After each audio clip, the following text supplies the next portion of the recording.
Malgré les quelques cas de représailles des forces négatives sur les populations locales en province d'Ituri, une des deux sous-états de siège dans l'est du pays, les forces armées de la République démocratique du Congo ne cèdent pas et poursuivent leur mission qui n'est autre que l'éradication complète de l'insécurité et la pacification totale de ce coin du pays. 5 mois après l'instauration de l'état de siège par Félix Antoine Tshisekedi Tshilombo, commandant suprême des FARDC, plus de 720 rebelles ont été neutralisés. L'autorité de l'État a à nouveau été instaurée dans plusieurs villages, jadis occupés par les rebelles Codeco, FPIC et ADF, et plusieurs axes routiers d'intérêt national sont à nouveau ouverts. Nous avons dans la première phase aussi sécurisé Boga et Tchabi et éloigné ces ADF-là de ces cités-là.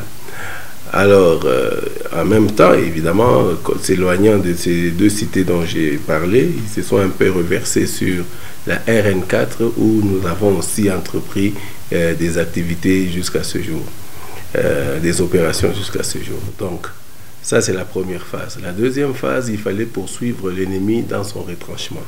Et dans cette deuxième phase, nous avons commencé par Djougou.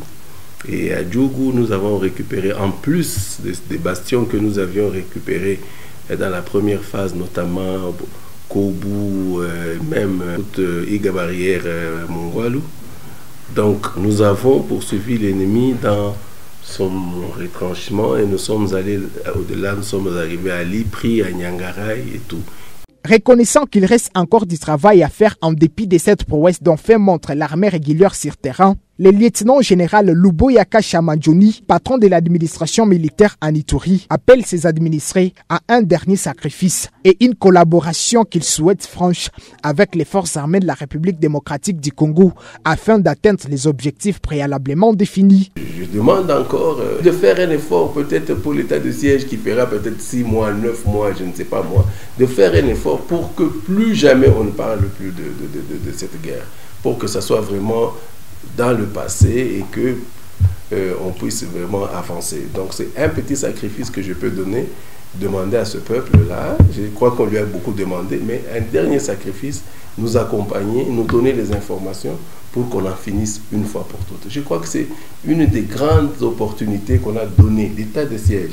C'est une des grandes opportunités qu'on a données à ce peuple ici pour, n'est-ce pas, voir l'avenir en bien.